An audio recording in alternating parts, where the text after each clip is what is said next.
100% Ebenecer, la proclama profética nos marca ¿cómo sería esto?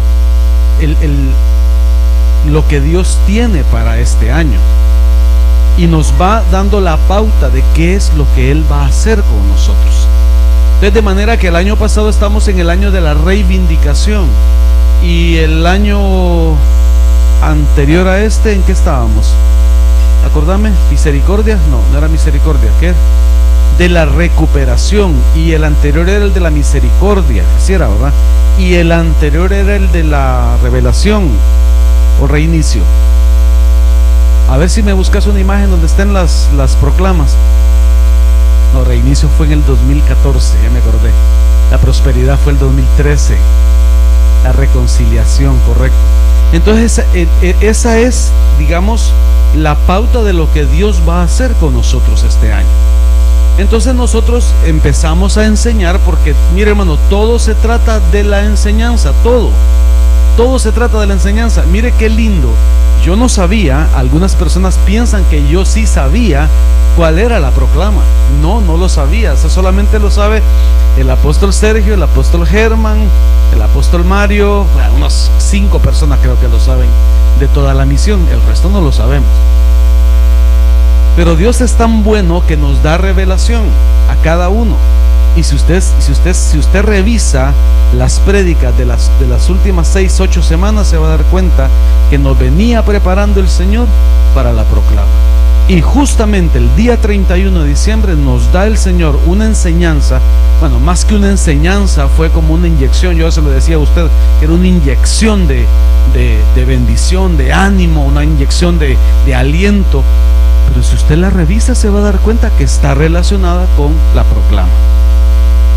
Entonces queremos empezar a enseñar, porque una de las cosas que a mí me causó mucha bendición en la noche de la proclama fue el texto aquel donde dice que la voluntad del Señor es enseñarnos cómo debemos caminar, qué es lo que nos aprovecha. Y la palabra enseñar es marcar el camino que debemos andar.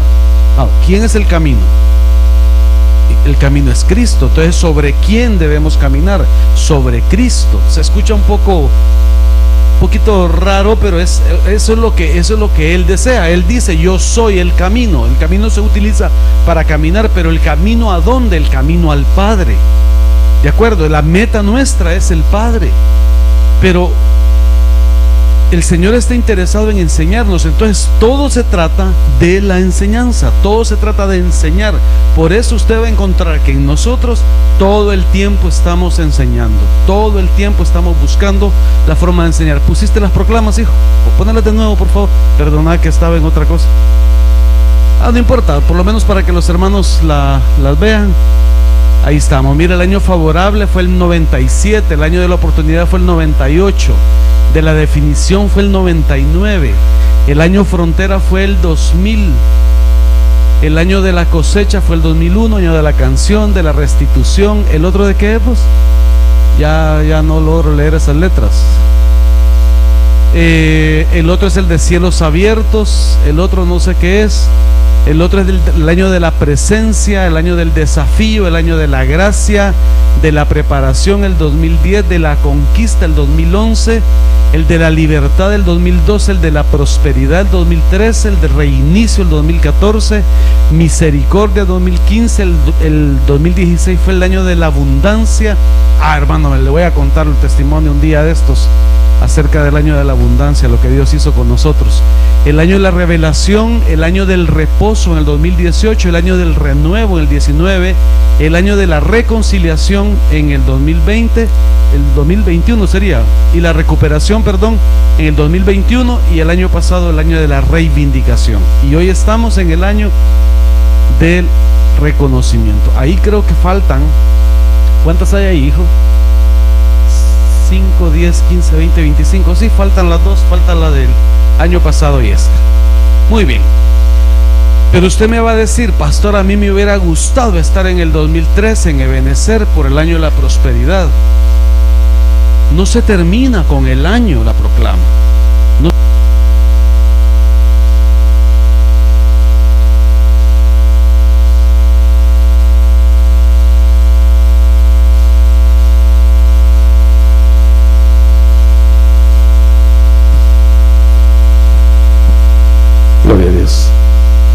¿Qué le decía mientras este también está mal modulado? Que no se termina con el año la proclama. Amén. Bueno, pero ya basta de estarle dando comerciales. Vamos a entrar de lleno al consejo de la palabra. Yo le decía que una de las cosas que me trajo mucha bendición fue el hecho de que el Señor nos quiere enseñar cómo debemos caminar. Y eso es lo que quiero empezar a hacer esta noche. Entonces usted me va a decir: pastor, ¿y en qué consiste el año del reconocimiento? ¿Qué representa el año del reconocimiento? Si usted se fija, poneme la imagen de la proclama, por favor. Si usted se fija, la forma en la que lo está representando gráficamente es que hay una espada, pero la espada está sostenida por el rey. Nadie más puede sostener la espada que el rey para reconocer. Y el caballero que está recibiendo el reconocimiento está como figurando una especie de guerrero, una especie de soldado, una especie de eso, pues, de guerrero. ¿Quiénes hacían o quiénes hacen esto? Lo hacen, por ejemplo, quizá va a sonar un poquito burdo el ejemplo que voy a poner, pero quizá me ayuda a poder ejemplificarlo. Hace unos 3-4 siglos, en los reinos de Inglaterra, Gran Bretaña, todos esos, incluso los franceses tuvieron su monarquía, y entonces había lo que se llamaban caballeros o se llamaban guerreros, eran los guerreros.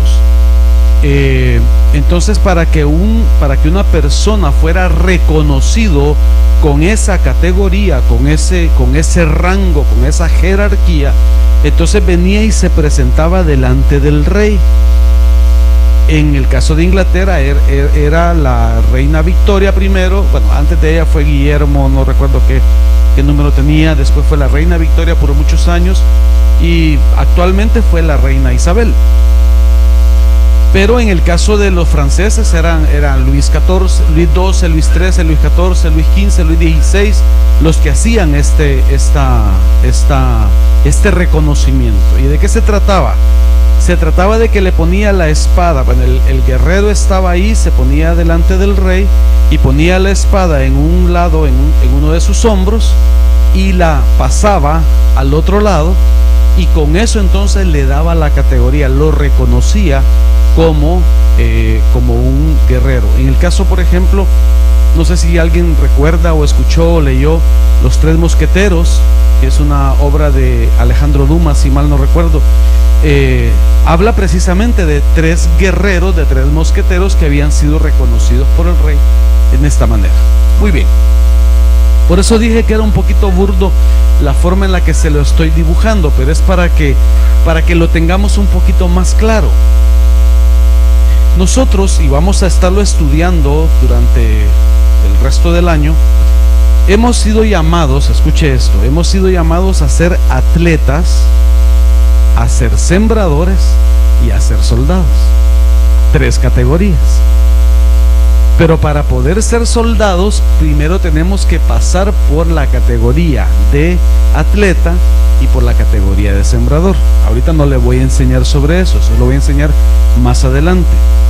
Pero cuando el Señor habla de que nosotros hemos sido llamados a alcanzar la estatura del varón perfecto, escuche eso, la estatura del varón perfecto. ¿Y de qué varón está hablando? ¿Cuál es la estatura que Dios quiere que alcancemos? La estatura de Cristo. Y para eso entonces el Señor lo primero que hace es reconocernos, es decir, reconocernos como hijos. Pero entonces note usted que para ser reconocidos como hijos necesitamos nosotros primero reconocerlo a Él. Amén. A ver, busquen en su Biblia, a ver si me traen Biblias para los hermanos, por favor. Busquen en sus Biblias en Juan capítulo 1, verso 11 y verso 12. Lo hemos visto muchas veces, y esto nos va a empezar a dar pie para entender de qué está hablando el Señor. Miren lo que dice: a los suyos vino, y los suyos, ¿qué dice? no le recibieron. Dicho de otra manera, no le reconocieron. Sería lindo encontrar alguna versión que hable así, que lo diga de esa manera. No lo he buscado. ¿Alguien lo tiene que lo pueda leer? Acá un micrófono rapidito, pero que funcione.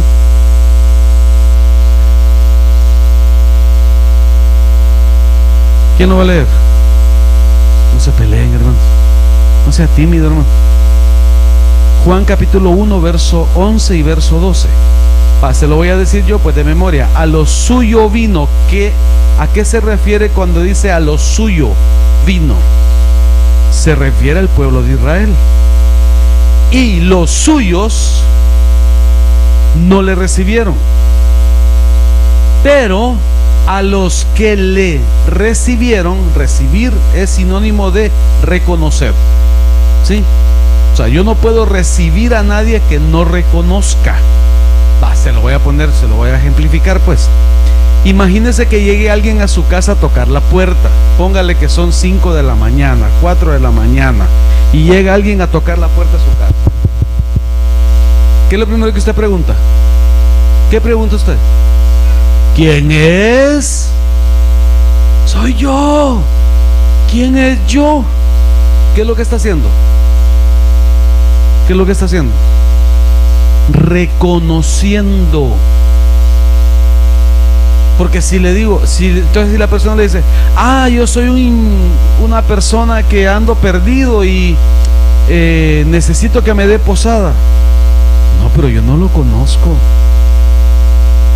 ¿Sí me estás explicando? En cambio, si escucha y le dice, soy tu pastor, necesito que me recibas. ¿Qué haces? Vaya para su casa, pastor. Pastor, sea serio, hombre. No, vaya, si fuera tu hermano, si fuera tu vecino, tu amigo, incluso tu pastor, pues. ¿Por qué lo recibís? Porque lo reconociste, ¿cierto? Es para que sea conocido, es porque tuviste que reconocerlo. Es decir, las señas que te dio te dan a entender, sí, es Timoteo. No, hombre, pasa adelante, Timoteo. ¿Sí me explico? Lo reconoces. Esa quizás es la forma más básica de ver el reconocimiento. Entonces dice, pero a los que le recibieron. Pero para poder recibir, lo que necesitas primero. Vamos, ¿qué necesitas? Reconocerlo. Entonces noten ustedes que el reconocimiento comienza de nosotros hacia el Señor. ¿Sí? Es decir, si no lo reconocemos a Él, entonces no podemos alcanzar ningún nivel, ninguna estatura. ¿Me estoy explicando? Entonces dice, a los que le recibieron y a los que creen en su nombre, les dio potestad de ser hijos de Dios, de ser hechos hijos de Dios, es decir, de ser reconocidos hijos de Dios. ¿Van captando hasta ahí? Note que les estoy enseñando lechita, ¿verdad? Les estoy enseñando lo más básico. Usted me puede decir, ay pastor, si eso ya lo sabía. Sí, pero no te cae mal un repaso. Y el apóstol Pablo lo dice de otra manera: no me canso de decirle las mismas cosas, porque para ustedes es provechoso. Entonces, con esto que es tan básico, podemos empezar a entender el reconocimiento. Porque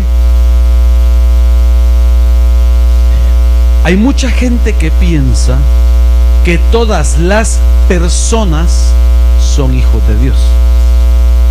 Si les pregunto a ustedes, ¿qué me dirían? Uno de los acérrimos defensores de esa postura es mi papá. Según mi papá, todas las personas son hijos de Dios. ¿Qué piensan ustedes? De acuerdo a ese texto, no. Tenés que cumplir dos requisitos. O dos, no le pongamos requisitos. Tenés que cumplir dos, como decimos nosotros en derecho, dos presupuestos para poder tener ese derecho. Tenés que reconocerlo a Él para recibirlo. Y una vez que lo recibes, entonces debes creer en Él. Ahora bien, dice la Escritura ¿Y cómo creerán? ¿Y cómo creerán si no hay quien les predique? Entonces noten ustedes que todo pasa por la explicación del Evangelio, pero estoy hablando del Evangelio de Cristo, el Evangelio verdadero de Cristo, el Evangelio que no te discrimina, el Evangelio que no te hace a un lado, el Evangelio para el cual no hay caso perdido, el Evangelio mediante el cual todos tienen acceso a poder ser llamados hijos de Dios. ¿Alguien dice amén? Muy bien. Entonces quiero que veamos que lo primero que nosotros necesitamos es empezar a reconocer el reino. Por eso el tema es reconociendo el reino.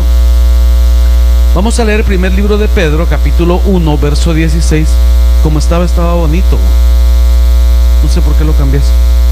Bueno, pero ahí está bien. Ok, primera de Pedro, capítulo 1, verso 16 y verso 17. Mire lo que dice: porque escrito está: sed santos, porque yo soy santo. Y si invocáis como Padre al que juzga imparcialmente a cada uno según sus obras, conducíos con temor en el tiempo de vuestra peregrinación. Muy bien, déjeme detenerme un poquito acá. Dice: porque escrito está, sed santos. ¿Por qué razón debemos ser santos? Porque Él es santo. ¿De acuerdo? Y si invocáis como Padre al que juzga imparcialmente a cada uno según sus obras, conducíos con temor en el tiempo de vuestra peregrinación. Ok, déjeme ampliar un poquito la explicación acá. ¿Qué es invocar al Señor como Padre?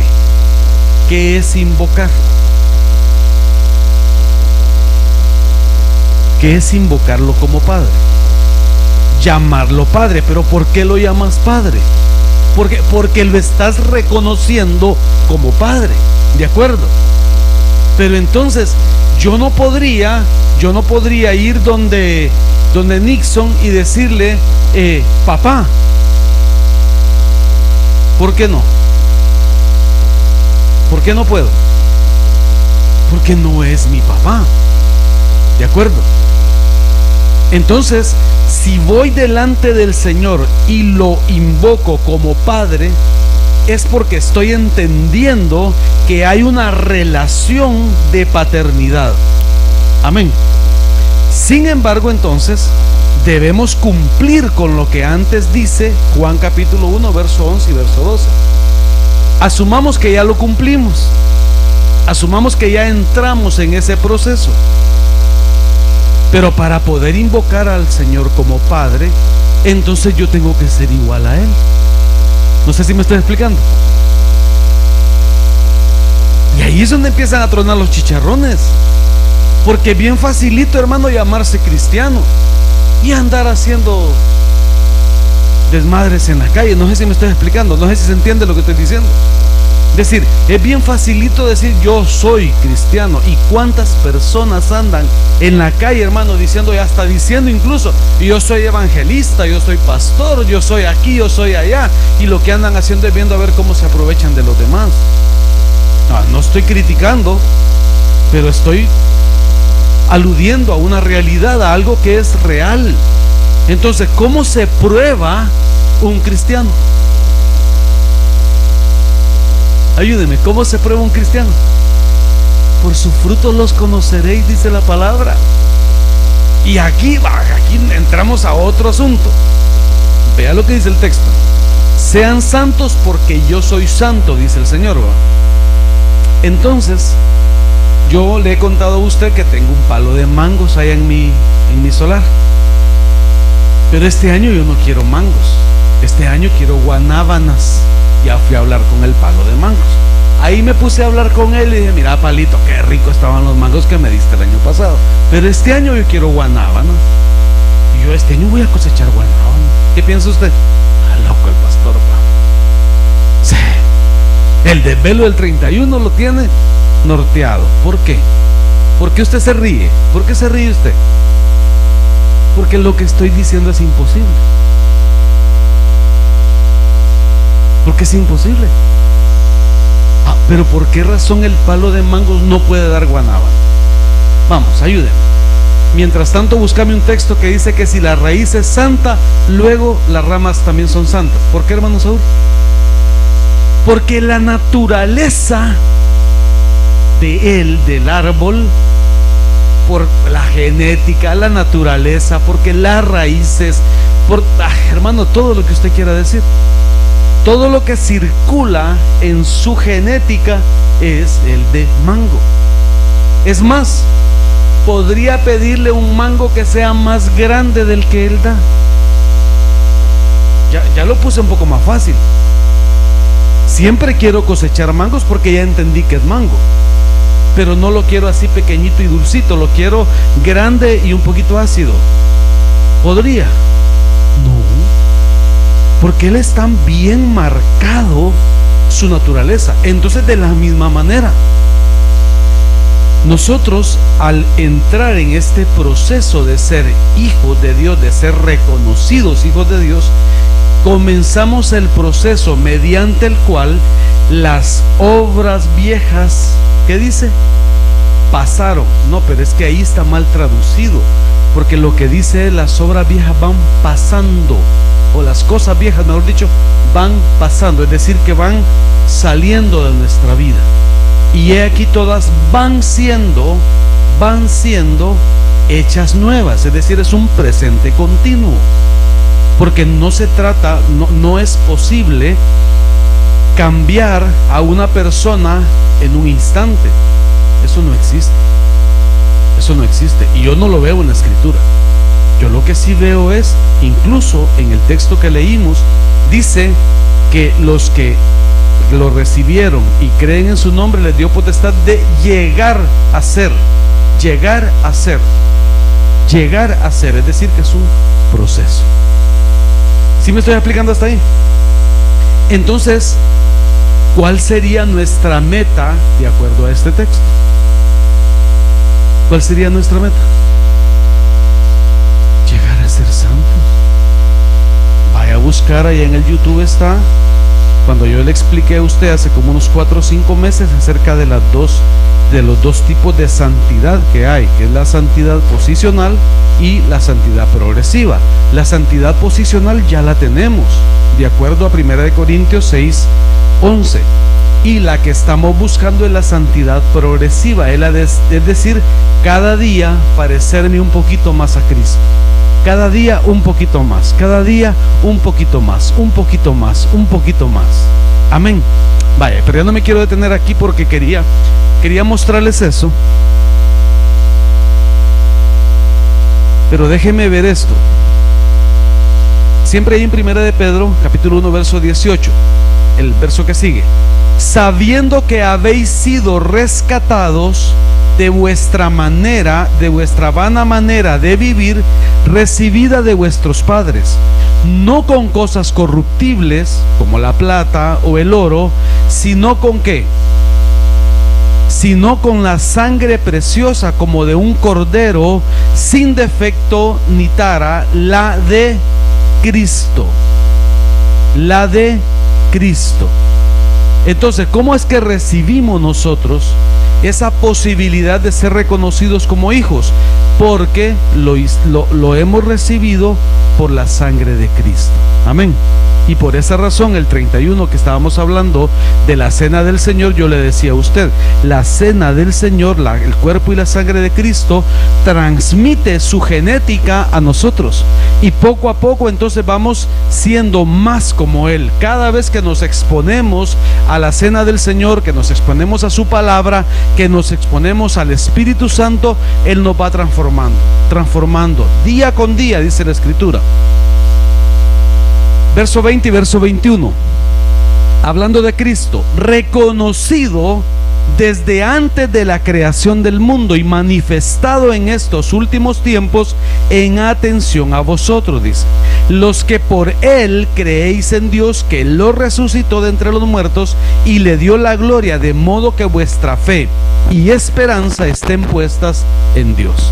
Ok, ¿de qué estamos hablando acá? Estamos hablando de que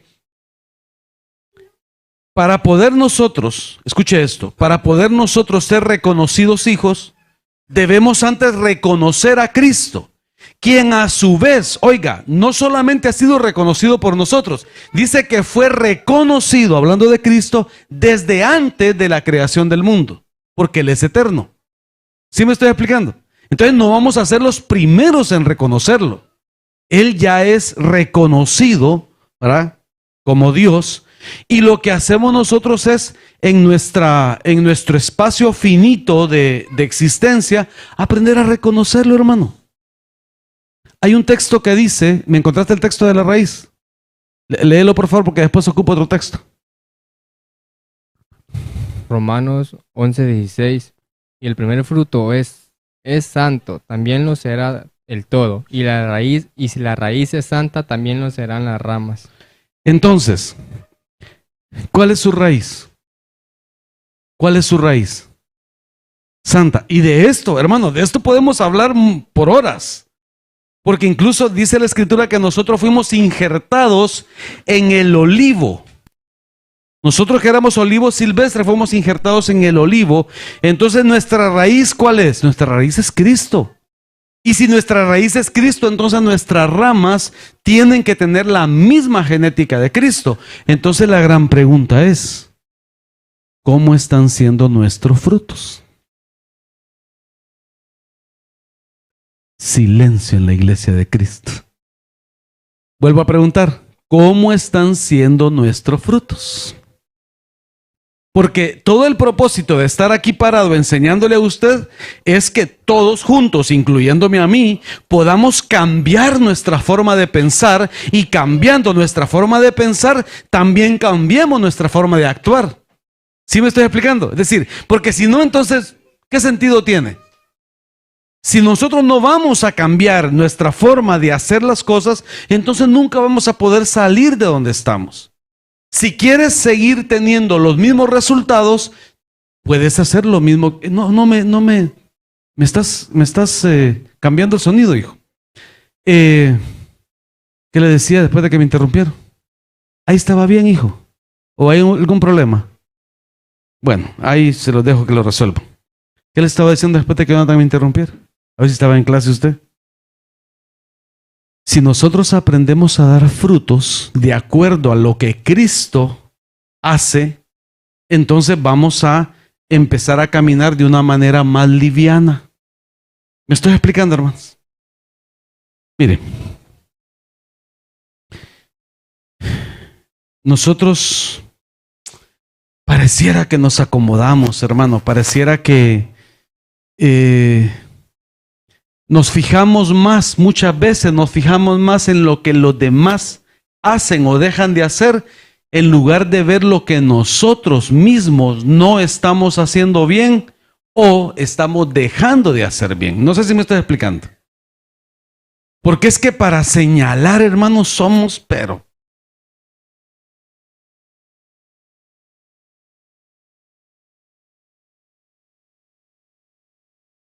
Dios. Entonces, sería mejor primero vernos a nosotros mismos. ¿Qué fruto estamos dando? Entonces, noten ustedes que el reconocimiento va a pasar en la medida que busquemos la santidad progresiva. Ahora, ay, pastor, es que viera que me cuesta. Es que hay gente que no ayuda, pastor. Es que hay gente que viera que se empeña. Mire, yo soy mecha corta y hay gente que viene y me torea. Sí pasa. Aún en la casa, en la familia pasa. Ok, pero entonces no será, ¿no será que esa persona que te saca la piedra es tu penina? A ver, ¿quién entiende de qué estoy hablando? Tu penina. ¿Sí se acuerda quién es Penina? Sí, la otra mujer que tenía el Cana, ¿de acuerdo? Entonces, mire, hermano, yo me imagino a la Penina, ¿va? Estaba así el Elcana ahí parado, ¿va? Y pasaba ella así, ¿va? Y solo aquel solo le apachaba el ojo y ella quedaba embarazada. En cambio, Ana, hermano, por más que pasaba, nada que quedaba embarazada. Pero apenas estaba aquella que ya le crecía la pancita y se ponía enfrente de Ana, mira mi pancita, ¿ve? Otro hijo, y vos no podés tener hijos. Entonces la Penina la exacerbaba todos los días, le sacaba la piedra. Y ella se fue llenando de amargura, se fue llenando de tristeza, hasta que un día vino a la casa del Señor y derramó su corazón delante del Señor. Y en el momento en el que ella cambió su percepción y dejó de ver a la Penina para ver a Dios, y le dijo al Señor, si me das un hijo, yo lo voy a dedicar a ti. Porque si le hubiera seguido diciendo lo mismo que en los años anteriores, mira, Señor, esa Penina cómo me molesta, mira cómo me avergüenza, Señor, mira que me quitó el marido, Señor, mira que ya no sé qué hacer con ese montón de chirices que tiene, yo no tengo ni uno. Si hubiera seguido con la queja, no hubiera pasado nada. Pero en el momento en el que ella cambia su forma de pensar y decide que aquella persona que la está molestando es una oportunidad, escucha esto, es una oportunidad para cambiar. Aunque usted no diga amén. Pero esa persona que te saca la piedra, esa persona a la que te está dando la oportunidad de cambiar, porque te está dando cabalito donde tú reaccionas. Sí, Señor. ¿Cómo sabemos si un perro es bravo o es mansito? ¿Cómo sabemos? ¿Cómo sabemos? Le mandamos un WhatsApp para preguntarle, hey, Rocky, solo vino, ¿sos bravo o sos mansito? No, ¿cómo hacemos? Nos acercamos y lo toreamos a ver qué tal va, si nos arranca la mano. Sí, sí me estoy explicando. Entonces, de la misma manera, o sea, eso nos hace conocer la naturaleza nuestra. Sí, sí me estoy explicando. Entonces, en la medida que conocemos nuestra naturaleza, en esa medida vamos cambiando. Ay, pastor, qué feo está ese mensaje. No, mejor hubiera predicado otra cosa, pastor. Es necesario, hermano. Tenemos que cambiar. Todos, empezando por el pastor. Todos, hermano, tenemos que cambiar.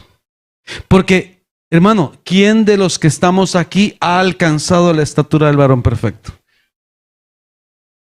Si alguno levanta la mano, ya sabe cuál es la receta, ¿va? Sí, lo envolvemos en aquella cosa que le ponen a los muebles, ¿cómo se llama? Ese como plástico que le ponen a los muebles. Esa, papel de esa cosa así. Lo envolvemos, le damos un abrazo, adiós hermano y váyase, porque aquí no tenemos nada. Mientras estamos aquí en esta tierra, todavía tenemos lucha, todavía tenemos dificultad. Entonces, eso nos va permitiendo ir creciendo. Entonces, note que Cristo fue reconocido desde antes de la fundación del mundo. ¿Y por qué nosotros nos cuesta tanto reconocerlo? Oiga, los ángeles lo reconocen. La creación entera lo reconoce. Los vientos le obedecen. Las tormentas le obedecen. Los peces le obedecen. A pesar de que los pececitos sabían que iban a morir, le obedecieron y se fueron a meter a la red de Pedro. ¿Sí o no? Hermano, y nosotros, simples mortales, pecadores siete suelas, no queremos muchas veces reconocerlo.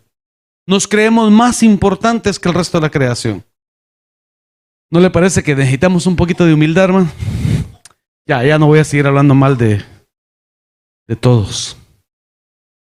Miren lo que dice la Escritura. Someteos por tanto a Dios. Someteos por tanto a Dios. Resistid al diablo y huirá de vosotros. Déjeme detenerme acá. ¿Qué es someterse? ¿Qué es someterse? Vamos, ¿qué es someterse? Estar bajo la autoridad de alguien, correcto. Pero obedecer. Pero ¿cómo logras ponerte bajo la autoridad de alguien? ¿Qué necesitas para hacerlo? ¿Qué más? Pero puede haber humildad en mi corazón, pero me hace falta un elemento para poder someterme. Sencillo, se lo voy a poner. Sí, de acuerdo, pero se lo voy a poner bien sencillo. Un policía, todo desnutrido, hermano. Si usted quiere, le falta un diente, todo visco, el uniforme le queda todo guango. O sea, imagínese una persona que usted no daría un peso por esa persona. ¿Cierto? ¿Y qué sucede cuando esta persona, usted viene en su vehículo y esta persona levanta su mano? ¿Qué sucede? Vamos, ayúdeme, ¿qué sucede? ¿Por qué? ¿Por qué te detenés? Pero, pues, ¿cómo sabes que es autoridad, pues? Porque lo reconoces como autoridad. Note que en todo en la vida está el reconocimiento. Entonces, para poder someterse a la autoridad de una persona, tienes que reconocerlo. Amén. O sea, yo no podría estar bajo la autoridad de mi pastor si yo no lo reconociera a él como mi pastor, como mi autoridad. Y mire, hermano, hay momentos en que yo quiero darle para acá y él me dice, no, es para acá. Y en esos momentitos, hermano, como que, ay, es que el pastor no sabe. Sí, sí sabe. ¿Cuántas veces le ha pasado a usted que su pastor le dice una cosa y usted quiere hacer otra? A mí me pasa, hermano. A mí me pasa. Entonces, tenemos que aprender a reconocer autoridad. Amén. Entonces, el someternos a Dios, oiga esto, el someternos a Dios no es un acto, ¿cómo lo diría? No es que voy a agarrar del pelo a Nixito y lo voy a decir, sometete a Dios. Aquí te voy a tener del pelo. No. ¿Cómo es? ¿Cómo es? ¿Cómo es? De forma voluntaria. O sea, por eso yo, mi hermano, yo no le puedo imponer nada a usted. Nada. A mi Dios no me ha mandado a imponerle nada. A mí me ha mandado a exponerle a usted la palabra. Yo le expongo a usted la palabra y usted toma la decisión si la acepta o no la acepta, si lo hace o no lo hace.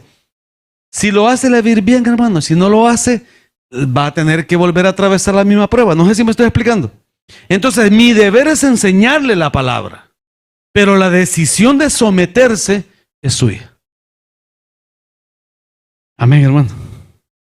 Entonces, note que el sometimiento no es como muchas veces lo entendemos que, ay, otra vez a la iglesia, pero voy a ir, ay, no queda. No, hermano, es voluntario. Es voluntario. Hay una diferencia, pero muy sustancial entre invitar y convocar. ¿Cuál será la diferencia? Ayúdeme. ¿Cuál será la diferencia? Vamos a ver si capta, ¿vale? ¿De qué estamos hablando? Entre invitar y convocar, ¿cuál será la diferencia? Así es, usted dice, no, no voy, tranquilo. Pero la convocatoria es de carácter obligatorio. Y en la iglesia lo que hay es convocatoria. No hay invitación. ¿No me cree? Un texto le puedo dar. En Joel capítulo 2 creo que dice, convocad a mi pueblo a ayuno. Convocad a la asamblea, dice. Presentaos los ancianos, los líderes y el pueblo. Convocar. La santa convocación, si usted busca, si usted pone en su buscador santa convocación, y va a encontrar una gran cantidad de textos de lo que es la convocación. Pero eso no es voluntario. Eso es de carácter obligatorio. Y sin embargo, Dios no te obliga. No sé si me estoy explicando. Vale, entonces volvamos un poquito al ejemplo del soldado. Al soldado lo convocan a la guerra. Puede hacerse el de a peso, ¿va? Pero él sabe que está desobedeciendo. Él sabe que no hay sometimiento. Entonces la consecuencia viene. Si le damos vuelta a la tortilla y en lugar de no... A ver, dice someteos por tanto a Dios. ¿Qué pasa si no nos sometemos? Se lo voy a poner más fácil pues. Leamos el texto. Someteos por tanto a Dios, resistid al diablo, ¿y qué va a pasar? Ok, ¿usted cree que el diablo va a huir de usted solo porque usted lo resista? No. ¿Cuál es el factor que hace que el diablo huya de usted? Su sometimiento a Dios.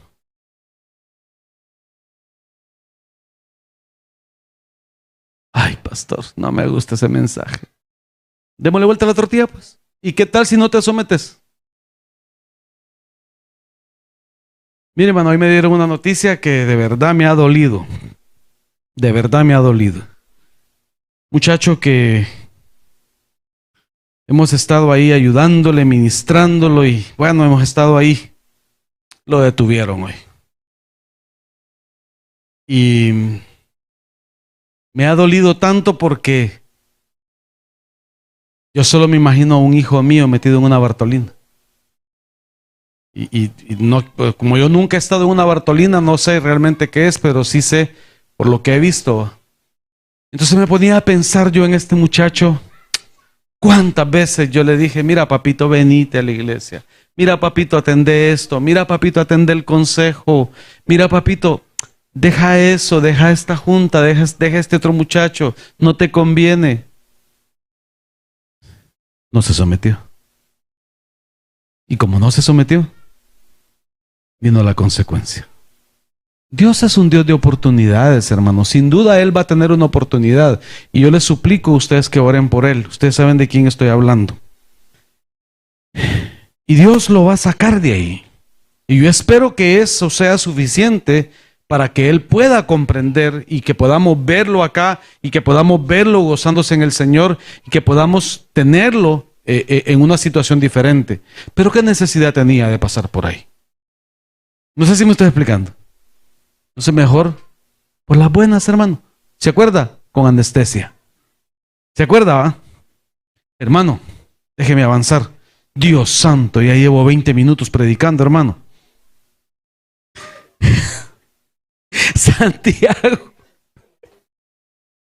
Santiago capítulo 4, verso 9 y verso 10. Le prometo que ya no voy a platicar mucho. Que vuestra risa, mire esto, este bloque me interesa mucho que usted lo comprenda. Que vuestra risa se convierta en llanto y vuestra alegría en tristeza. Humillaos ante el Señor, Él los ensalzará. Ay, qué raro está ese texto, hermano. ¿Quién va a querer cambiar la risa en llanto? Nadie va. Y la alegría en tristeza, menos. ¿De qué está hablando el Señor acá? Está hablando de la risa que provoca, o la risa falsa, para decirlo de alguna manera, que no es exacto lo que estoy diciendo. La risa, sí, la risa ficticia, pues la risa falsa. La risa que se da porque, vaya, ¿lo qué? Sí, pero trayéndolo un poquito a la vida diaria nuestra, pues, o sea, te tomas un traguito y ¿qué sucede? Te fumas de aquellos que dan risa, como decía el hermano Arjona. Sí, o sea, y te provoca un estado de euforia, ¿cierto? O, por ejemplo,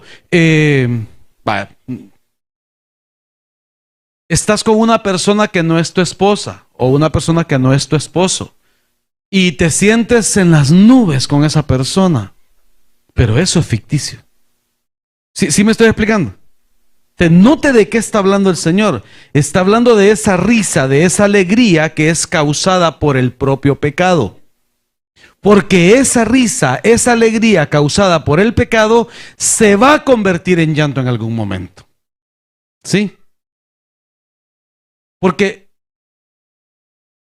aquí venimos a hacerle fiesta al Señor, ¿cierto? ¿Y cuál es la consecuencia de hacerle fiesta al Señor? Ayúdeme, ¿cuál es la consecuencia de hacerle fiesta al Señor? Somos bendecidos. Pero ¿qué tal si nos vamos a meter allá a un bar a hacerle fiesta a Satanás? ¿Cuál va a ser la consecuencia? Nos quedamos sin dinero, amanecemos de goma, tal vez hasta golpeados, en algunos casos en la Bartolina. Perdemos el dinero, perdemos el teléfono, la honra, perdemos todo, hermano. No sé si me estoy explicando. Entonces note, el texto lo que está diciendo: humillaos ante el Señor. Y en el texto anterior decía: sométanse al Señor. Entonces el sometimiento es el reconocimiento de autoridad, pero la humillación es el reconocimiento de que yo soy pequeño y Él es grande. ¿Sí se entiende? Entonces, primero, el sometimiento es el reconocimiento de que Él es el que manda. Y la humillación es reconocer que yo soy menor que Él. Amén. Pero mire lo que sigue. No, hijo, aquí falta un texto. Me falta un texto acá en Santiago.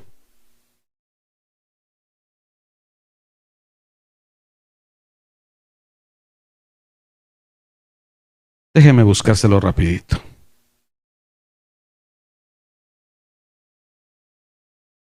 ¿Cuatro que estábamos? 9, ¿va?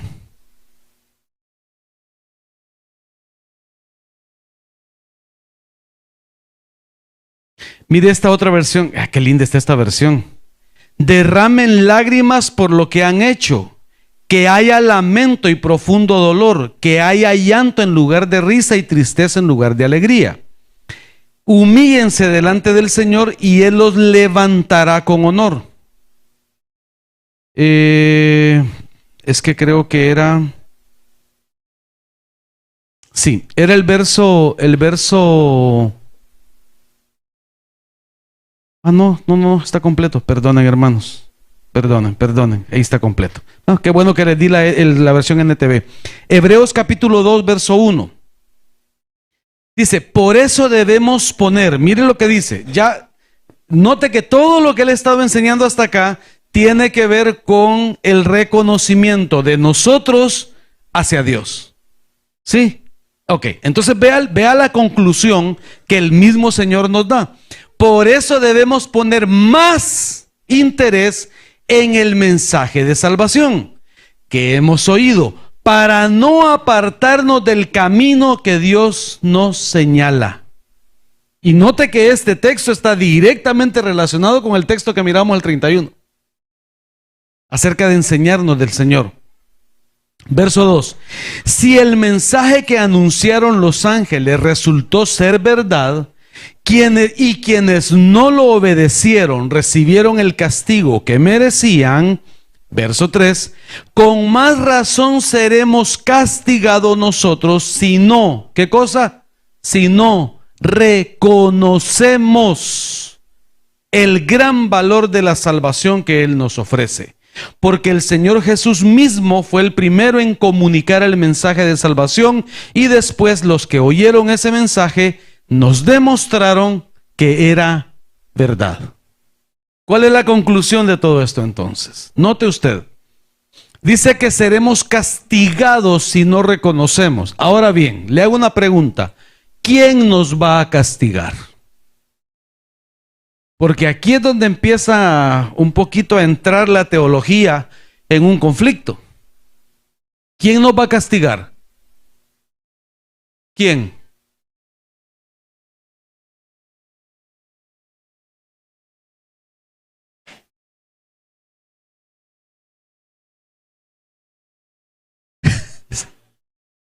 Algunos están pensando Dios nos va a castigar. Otros están pensando nosotros mismos. Otros están pensando Satanás nos va a castigar, ¿verdad? Ok, pero note usted que una cosa, mire, hermano, el Señor se rige por principios.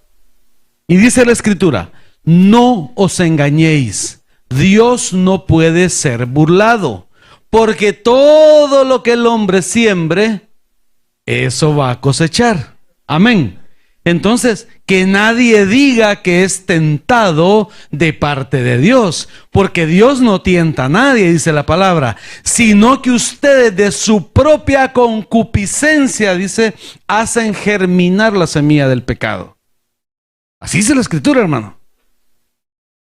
Entonces, note que cuando está hablando, al principio dice: sean santos porque yo soy santo.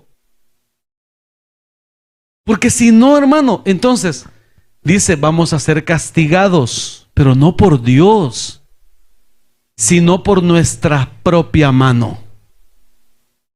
Porque todo lo que nosotros sembramos vamos a cosechar.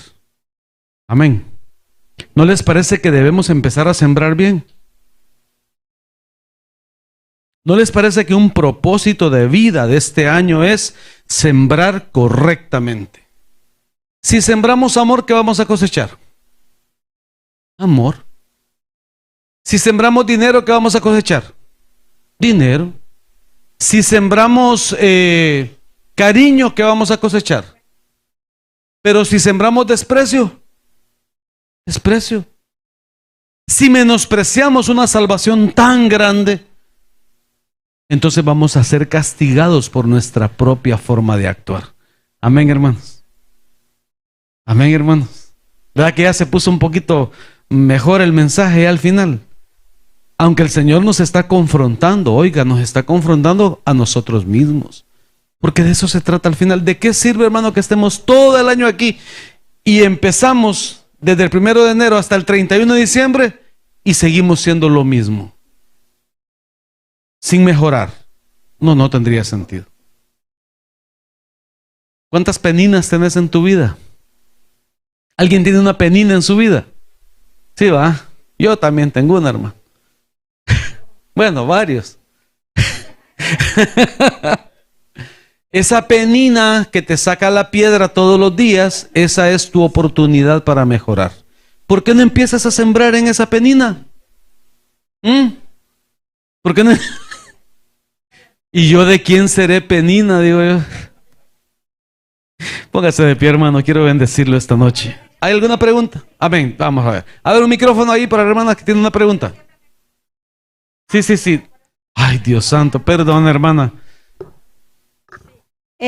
Una de las preguntas que tengo, ¿qué quiere decir la palabra tara? Dice sin defecto ni tara. La tara es es un término que se usa en el comercio. Se usaba antiguamente cuando se cargaba, por ejemplo, en el maíz, por ejemplo, se carga 100 libras de maíz y se pone un poquito de más, que es la tara, que es como por lo que va a rebajar, pues, o sea, es cuando algo no es completamente auténtico. Entonces, ¿qué es lo que está diciendo? Porque no basta con que le explique qué es la tara, lo que importa es qué significa dentro de la Escritura. Lo que está diciendo es que Cristo es tan verdadero que no necesita tara, que no necesita que le agreguen nada. Eso es lo que está diciendo. ¿Alguna otra pregunta? Sí, tengo otra. Hablando de la santidad progresiva, yo tengo una pregunta desde ya días que no se le he podido hacer. Según su criterio, ¿existe la sanidad progresiva? ¿La qué, perdón? Sanidad progresiva. Sanidad progresiva. Bueno, no según mi criterio, según lo que dice la Escritura. Vaya, por ejemplo, cuando le preguntan al Señor, ¿quién pecó, este o sus padres? Entonces Jesús les contesta, no, ninguno de los dos. Esta enfermedad es para que mi Señor se glorifique, para que mi Padre se glorifique. ¿De acuerdo? Entonces note que hay una razón de ser de aquella enfermedad. Pero cuando vamos, por ejemplo, a ver el caso de Ezequías, dice que Ezequías se enfermó. Y el Señor mandó a Isaías a decirle, ordena tu casa porque de cierto morirás. ¿Y qué hizo Ezequías? Dice que se hizo contra la pared y lloró y le suplicó al Señor. Y el Señor lo sanó, le agregó 15 años más.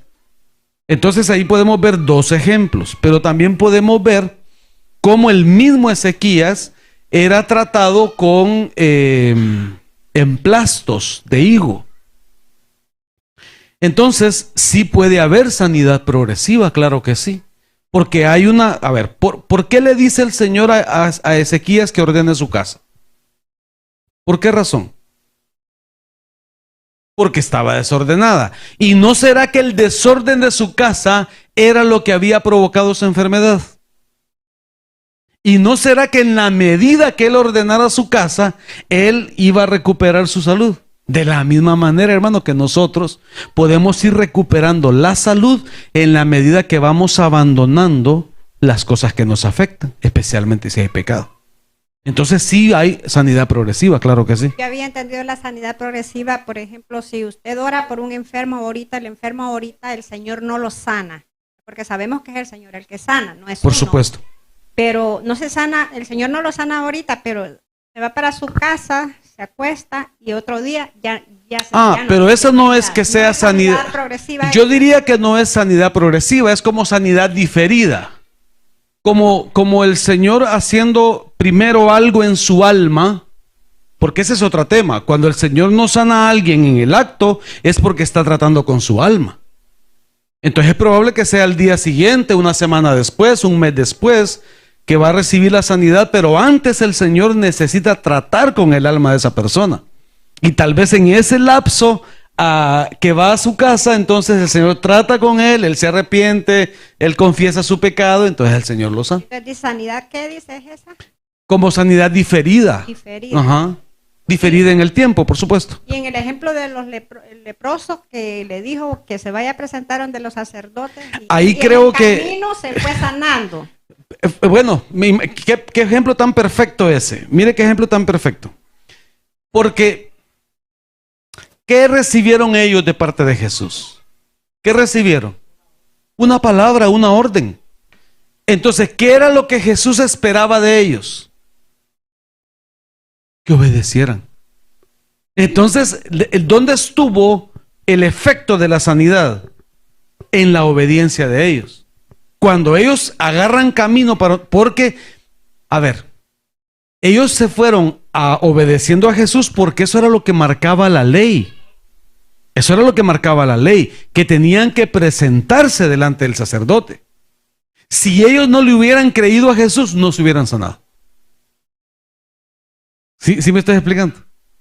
Entonces, claro, ¿en qué momento opera la sanidad? En el momento que ellos toman la decisión de obedecer, someterse a Dios. Ellos se sometieron a la autoridad de Jesús. Entonces no se puede tomar como una sanidad progresiva. No, porque lo progresivo es cuando va de menor a mayor. Eso es lo progresivo, ¿verdad?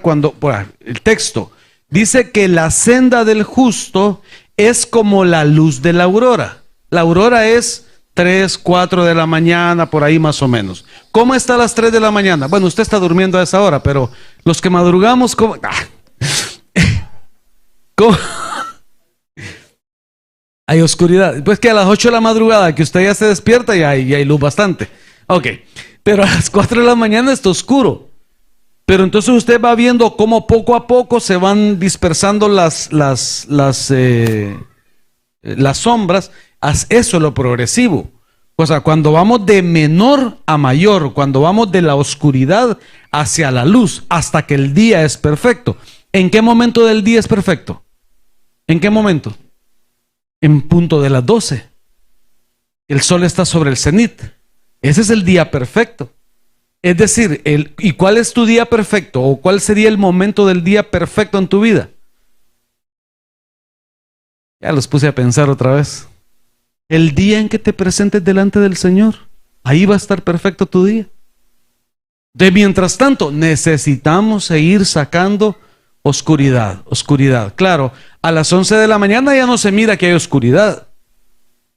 Ya no se mira, pero en realidad todavía el día no es perfecto. El sol todavía no ha llegado a su cenit. Eso es lo progresivo. Sigamos. Una que ya Díaz le quería preguntar también acerca, que fíjese que allá en Nueva York yo fui varias veces a una iglesia.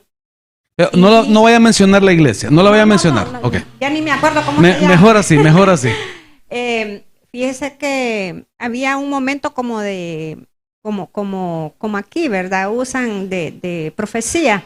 Había un momento que se calmaba todo y fíjese que empezaban a reírse, pero todo estaba calmado todo. De repente empezaba uno con risa y después otro y después casi era grande esa congregación y casi todos riéndose estaban. Entonces yo no entiendo si la Biblia dice, quiero saber si la Biblia dice que el Espíritu Santo se puede manifestar en risa.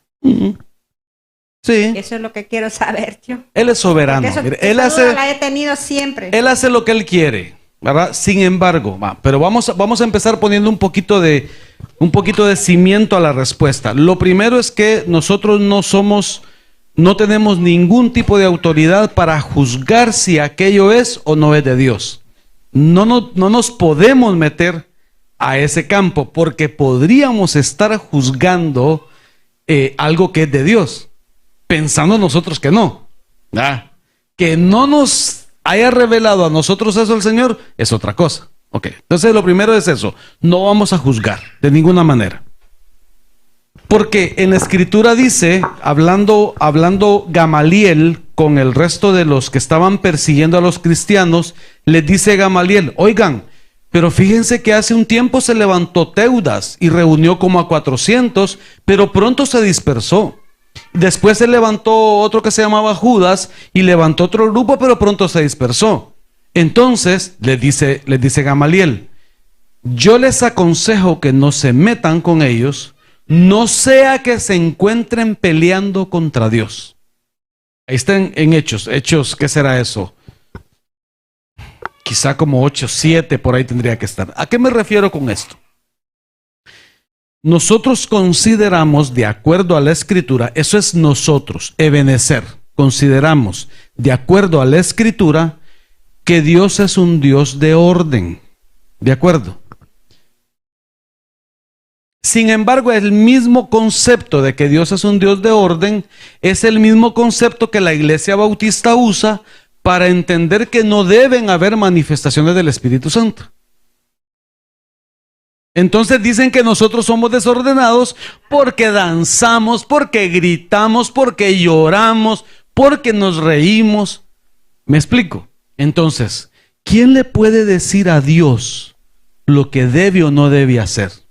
Nadie. Ahora bien, por lo menos en la atmósfera que Dios nos ha dado a nosotros, estoy hablando exclusivamente de obedecer. Hemos entendido que hay palabra profética y que hay palabra de profecía.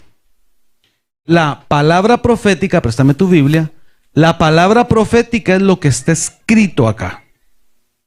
Y la palabra de profecía es aquello que el Señor pone en cualquiera de ustedes,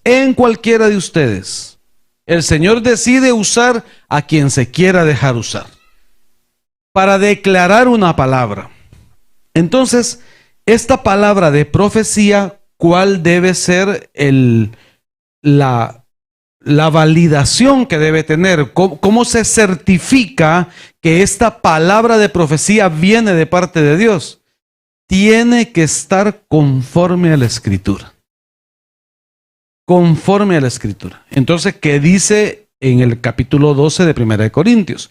Dice que cuando alguien profetiza, el resto callen y juzguen. Pero no es juzgar a la persona, no es juzgar, no, es discernir. Otra vez lo que hablábamos de la cena del Señor es discernir. Ok, lo que la palabra de profecía dijo, ¿está conforme a la palabra o no? Porque puede ser que en algún momento la emoción del hermano, la emoción de la hermana le hace decir una palabra de profecía conforme a la palabra y le agregue ahí una colita. Puede ser, pero la recibimos, ¿de acuerdo? Nunca vamos a menospreciar la profecía. Y dentro de ese espacio están las manifestaciones del Espíritu. ¿Y qué dice Joel capítulo 2, verso 28? Dice, en los postreros tiempos derramaré mi espíritu sobre toda carne, y vuestros hijos profetizarán, y vuestras hijas, dice, tendrán sueños. ¿Verdad? Es decir, hay diferentes manifestaciones. Si alguien empieza a reírse, hermano, dejémoslo que se ría, no pasa nada. No pasa nada. Donde ya nosotros entramos un poquito ¿cómo sería? Como en incomodidad, es cuando la persona empieza tal vez con esa manifestación y empieza a llevarse de encuentro a los demás. Porque hay un texto, fíjese bien, es que para todo es conforme a la palabra, hay un texto. Dice que el espíritu de los profetas está sujeto a los profetas. Y Dios no es Dios de desorden. O sea, si Dios va a decir algo, lo dice. Nosotros le ponemos un poquito de efecto, ¿ah? Pero yo puedo profetizar así como estoy hablando, sin necesidad. Claro, lo que pasa es que uno, hermano, se emociona y empieza a llorar uno y así dice el Señor, hermano. Sí, está bien, no pasa nada con eso. Porque eso es de uno. Eso es de uno, no es que Dios lo necesite.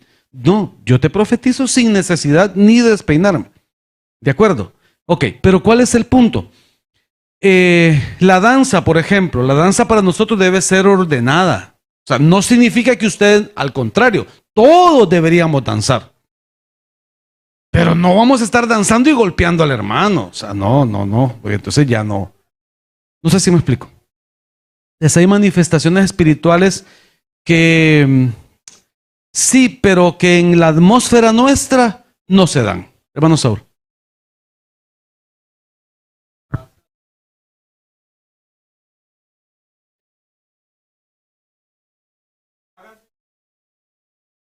Ajá.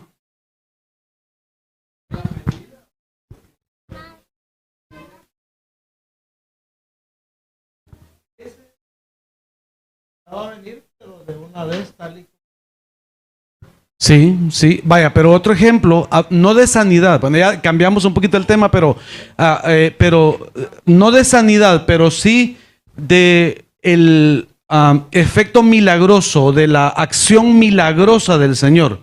Lo mirábamos el 31, cuando el profeta llega donde aquella mujer y le dice, está bien así como dices, ve y haz el pan que dices, pero me das a mí primero.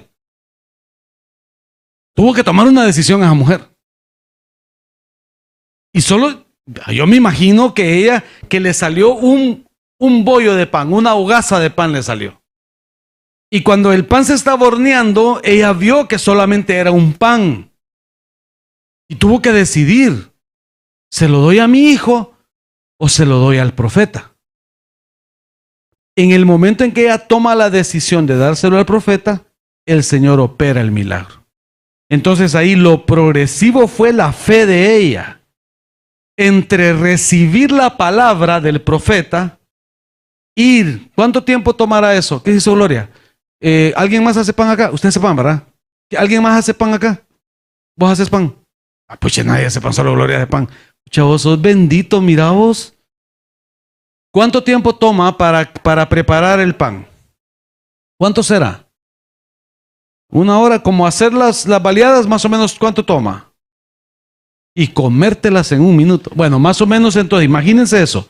Ese espacio de tiempo en el que ella empezó a amasar la harina, la amasó, la volvió a amasar hasta que dio punto, de ahí la cortó, bueno, no la cortó porque se lo era un poquito, según dice la escritura, y la puso a reposar, ¿cierto? Y la dejan reposando ahí, hasta que la levadura hace todo su trabajo. Ok. Ese espacio de tiempo fue el espacio de la fe progresiva de ella, porque en ese momento ella tuvo que tomar una decisión.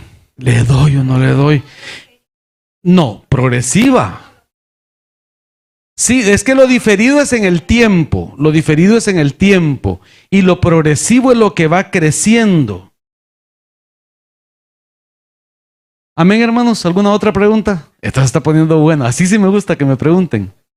Aunque no sepa qué decirles, pero... ¿Qué tenés ahí? Ah, mire, qué lindo. Y el espíritu de los profetas está sujeto a los profetas, pues Dios no es Dios de confusión. Ah, espéreme, no. Regáleme 2 minutos más y termino de explicarle algo. Eso es lo que Dios nos ha dado a nosotros. Si usted se fija, nosotros terminamos adorando al Señor y nos quedamos en silencio, ¿sí? Apenitas se escucha el piano, ¿sí? ¿Qué es lo que deberíamos hacer como congregación en ese momento? ¿Qué debería hacer usted como congregación en ese momento? 1, suplicarle al Señor que le hable. 2, suplicarle que le dé una palabra de profecía. 3, guardar silencio. Las 2 cosas anteriores en silencio. Y si está el chiricito ahí, decirle, papito, cállate. Mi amor, cállese. Sí se entiende, ¿verdad? Ok, porque ese es el momento más sublime de todo el culto. Estamos esperando que el Espíritu del Señor se manifieste. Ok, vea. Entonces empieza Nixito a dar una profecía. Entonces, si usted se fija, yo voy y le pongo el micrófono. Pero ¿qué pasaría si Nixito empieza a decir algo que no está conforme a la palabra? ¿Qué pasaría? Y yo le pongo la mano a Nixito en el hombro. ¿Qué es lo que le estoy indicando? ¿Qué haría usted si yo le pongo la mano en el hombro? Es que aquí no dejan fluir al Espíritu. Mejor me voy de estilo. Sucede. Vaya, otro ejemplo. Está Nixito dando la palabra de profecía. Yo voy, le pongo el micrófono y se levanta el hermano Saúl, va. Porque así dice el Señor, lo que está diciendo el hermano no es cierto. ¿Qué dice? Que Dios no es Dios de confusión. Vaya, pero se lo puse extremo.